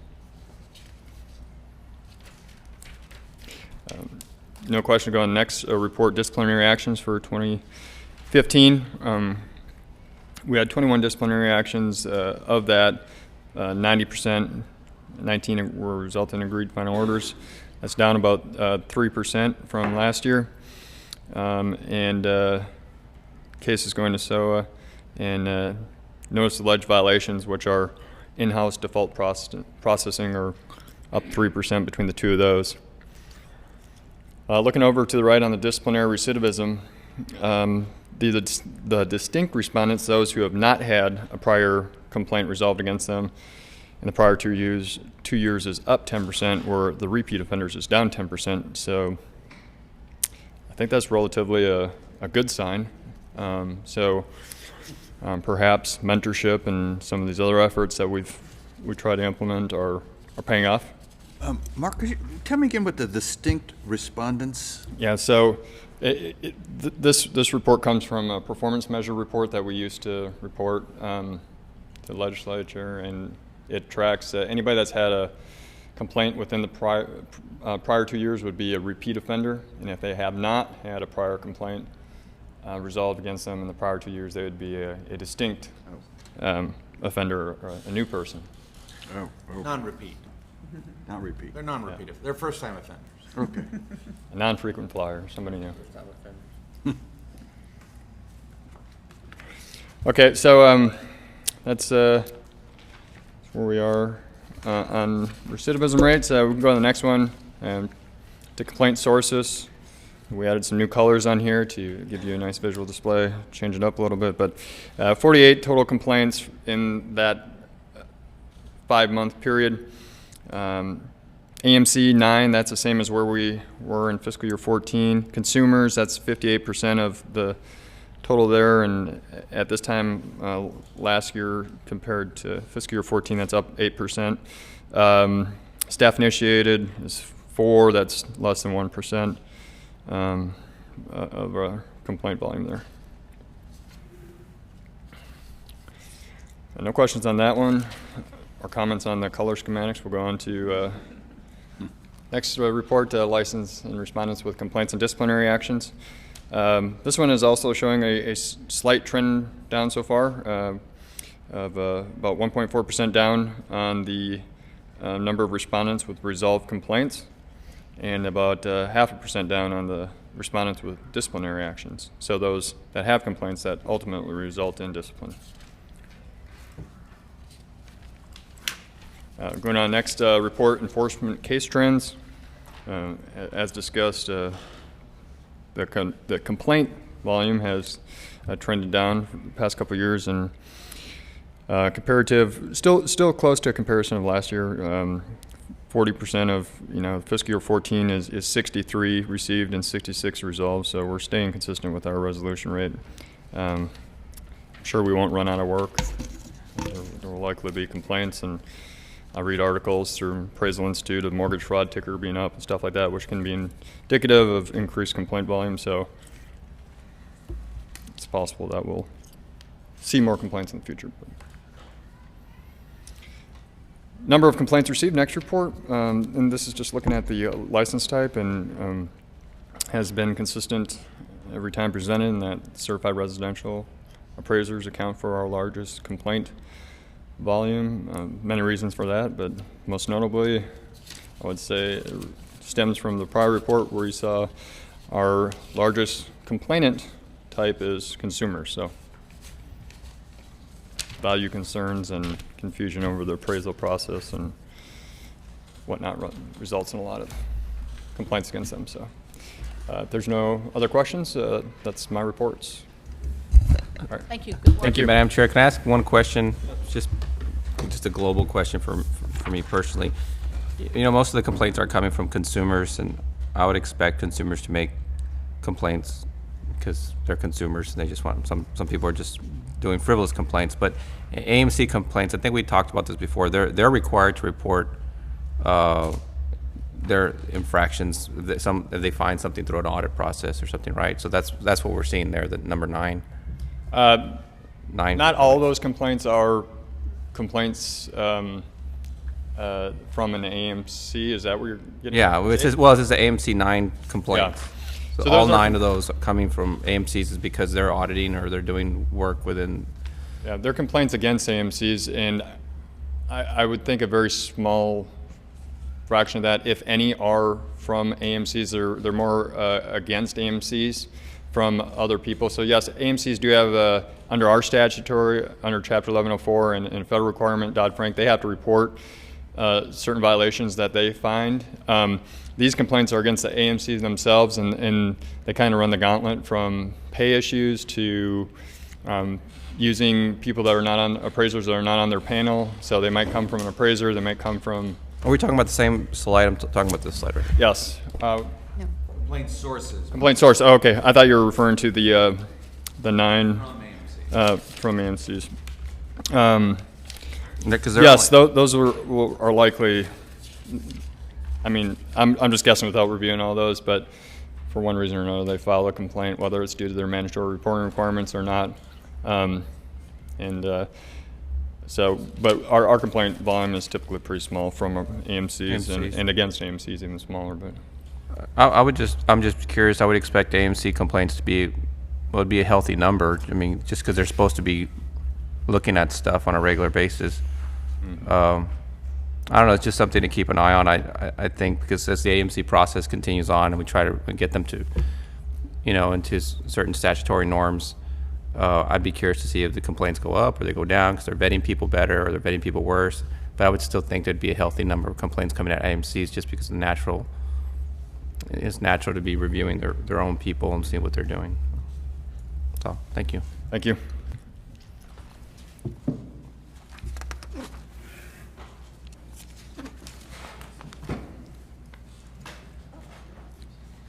Seeing no other staff reports, will take us to agenda item number 14, discussion and possible action to adopt amendments to 22 TAC Chapter 153, rules relating to provisions of the Texas Appraiser Licensing and Certification Act regarding applications and appraiser trainees and sponsors.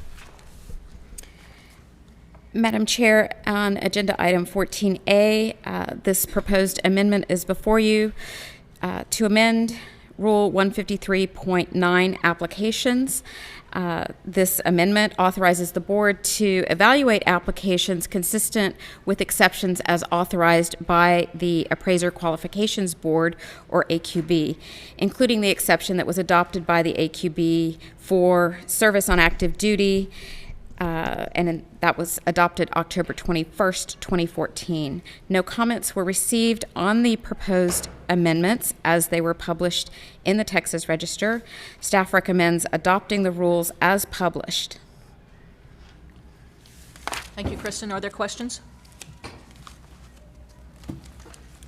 Floor is open for a motion. Move to approve the rule as published. Second. A motion by Mr. Barba, a second by Ms. Fontana. Any discussion? All in favor? Aye. If I might just clarify, that would be approve as published along with any technical or non-substantive changes required for adoption. I'm sure that's what Mr. Barba meant with his motion. Thank you for the clarification. Yes, ma'am.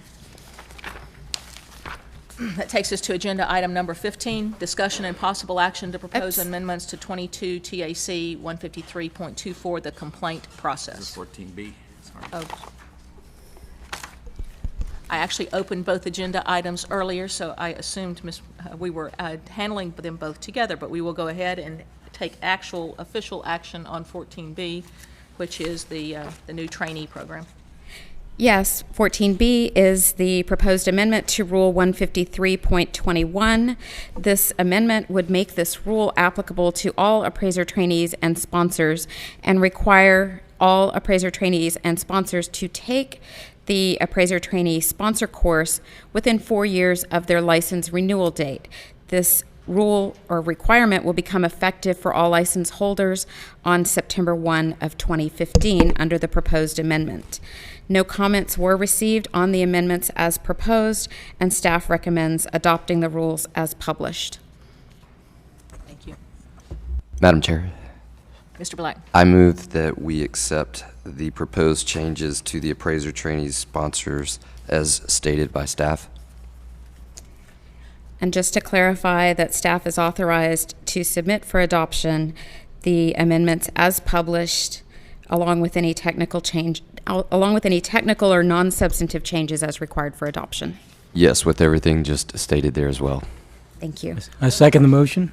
We have a motion by Mr. Black, a second by Mr. Jeffries.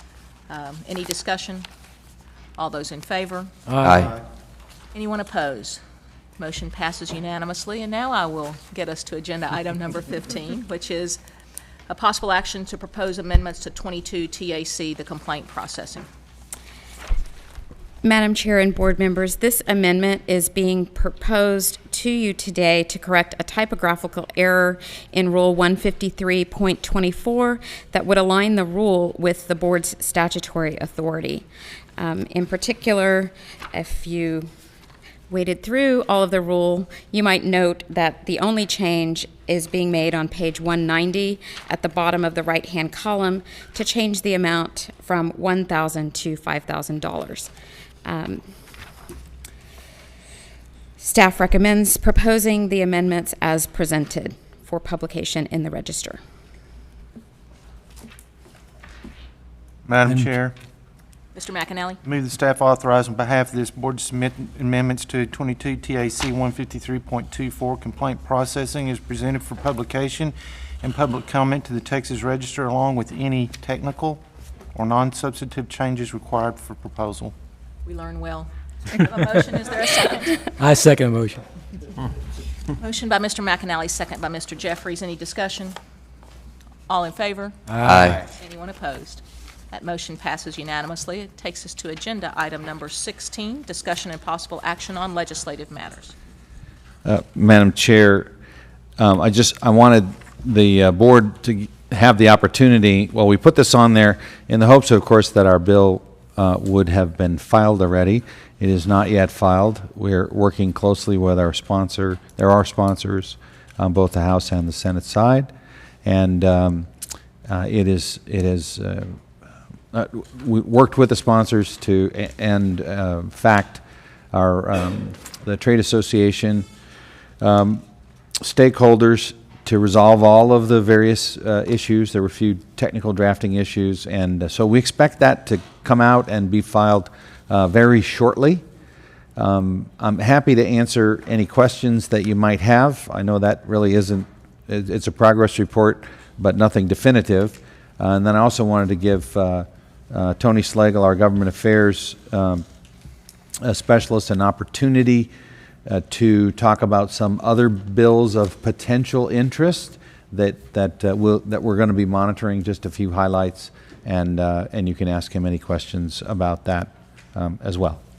That concludes my report, unless you have a question for me. Could you give us a brief synoptic version of what's in that one that's pending? Everything that the board asked for at the November workshop meeting, it's all in there. All right, so it's that laundry list of It is. statute changes we wanted to make. Okay. Correct. Very good on the synoptic version. Good afternoon, board members. Sorry. Tony Slagle, Government Affairs of the Board. I'd now like to take the next 3 hours to go over. I'm just joking. You have to popcorn if it takes 3 hours. You have 30 seconds.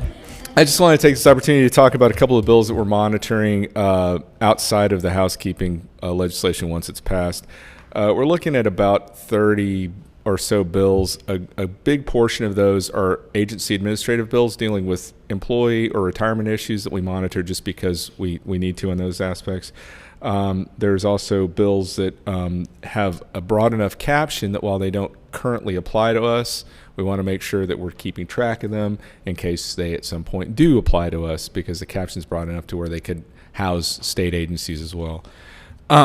So I just wanted to go over maybe 3 or 4 bills that may be of interest to the board right now. Just a reminder, we're so early on in this process. While a number of these have been referred, there haven't even been any committee hearings or anything on them yet. And referred also means they may not ever get a hearing, but just so you know.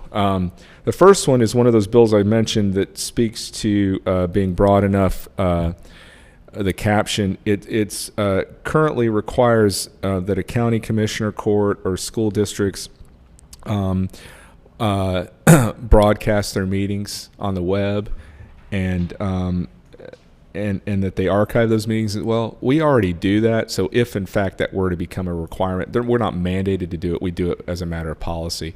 If it were to become mandated, we would easily fall within that. But once again, the caption is broad enough that it applies to governmental entities, Open Meetings Act for governmental entities, but the language specifically only applies to those that I mentioned.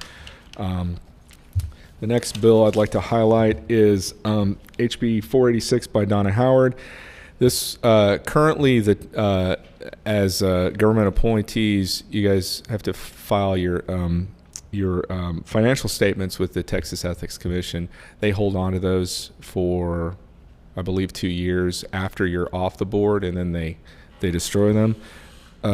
This bill would require the Texas Ethics Commission to post them on their website. during your tenure and up to 2 years after you're off the board, and then remove them at that point. It also requires them to take certain information out of those financial statements, such as addresses and things of that nature. Yeah, you know, things that are confidential by nature. But if it were to pass, then there'd be an extra requirement that by them to post that information online for anyone's access. You can see that really adding to the long list of people we have that desire to serve already. I won't comment on that. The next bill is HB 551 by Eric Johnson. The one thing I just wanted to highlight about this bill is it's dealing with the criminal history record of applicants, and this bill could potentially limit the agency's discretion to designate which crimes are directly related to the duties of licensed occupations for which the agency may deny, revoke, or suspend a license. So it could have some impact on the enforcement division here. The fourth bill I'd like to mention is HB 631 by Greg Bonin, which provides that a person commits a Class 3 felony if that person creates or maintains an internet website that is represented as an official website of the agency. It would be a Class 3 felony if they're found guilty of that. So that is if they don't obtain the consent of the agency, and if it's done to cause harm or defraud a person. So let's see, I think that may be the last one I was going to highlight. It is. Are there any questions about anything? Thank you very much. Thank you. Takes us to agenda item number 17, the discussion and possible action regarding the approval of the investment policy. Again, my name is Melissa Huerta, Director of Staff and Support Services. And the investment policy that's here in front of you, it's the same investment policy that's been approved. The last time it was approved was like the last board meeting back in February of 2014. And the policy states that the investments that we make are laddered so that they mature at different times throughout the year. The funds are held and invested by the Texas Treasury Safekeeping Trust Company in authorized investments of state funds per the government code. And the policy, the government code also requires that the investment policy be reviewed and approved annually by the board. So that's why it's here before you again this year, so that you can review it and hopefully approve it. So no changes? No changes. And this year is the first year that we're actually using it to do investments. Thank you. And if there's no questions, I also want to let y'all know that there's, in front of some of you, not everybody, because I had 3 of you guys sign it when you had the investment policy training back in November. And so the ones that I didn't get the form signed, I just need the form signed so that I can keep it in our files. Do we need a day's date on it that we're signing it, or the date that we took the? If you want to put the date that you took the class, it was on November 20th. Okay, thank you. You're welcome. So agenda item number 17 is an action item? If I could get a motion? Really wasn't a question. Madam Chair, I move that we approve the investment policy as presented. Second. A motion by Mr. McAnally, a second by Mr. Black. Any conversation? All in favor? Aye. Anyone opposed? Takes us to agenda item number 18, potential future meeting. Agenda items. Madam Chair, I would like to suggest, with Mr. Oldmixon's concurrence, that we add an agenda item to the next meeting for an update on the new building, and I would like to assist Mr. Oldmixon in making that presentation. Thank you. Great. And that would be great, and probably timely as well. I believe there has been some committee assignment, just for public disclosure. We have enforcement re-looking at some additional policies and potential rules. That we are expecting that work to be done sometime between now and whenever it's necessary for conclusion, but maybe we'll have some reporting at the next future board meeting. We do have the dates identified for you. there any additional action on agenda item 18? Do you have? Oh, you'll items? also, just for an expectation, there'll be, first draft of the budget will be before you at the next meeting as well. Anything else on 18? Move to 19, setting the future meeting date. We currently have it calendared for May the 15th.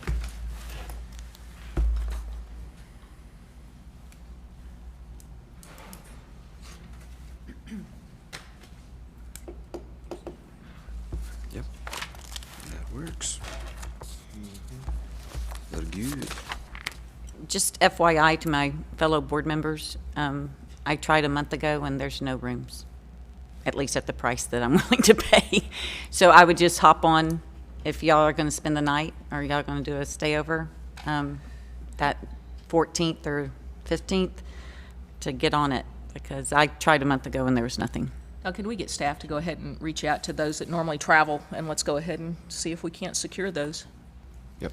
Absolutely. Great. Hook me up, Dion. Thank you. So the only other comment I would make is we did get, I did have some comment as I arrived here this morning at 9 o'clock from some members of the public that also arrived at 9 o'clock asking if there was going to be any consistency about the timing of our meeting. I understand why we do it at 10. I understand why we've pushed it back to 9 in the past. So for clarity, is the expectation of the board to start at 10 o'clock on the 15th of May? Yes. Okay. So again, that's just kind of a shout out to the public that it looks like we'll be starting at 10 o'clock. Okay. Future dates? Future dates for your August meeting, if you'll look at the 21st of August for a potential board meeting date. And then November the 21st. And then That works for me. November the 20th.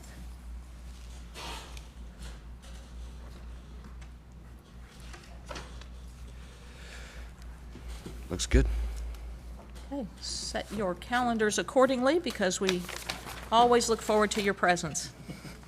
There being no other business for this board, we will consider ourselves adjourned at 1:50. And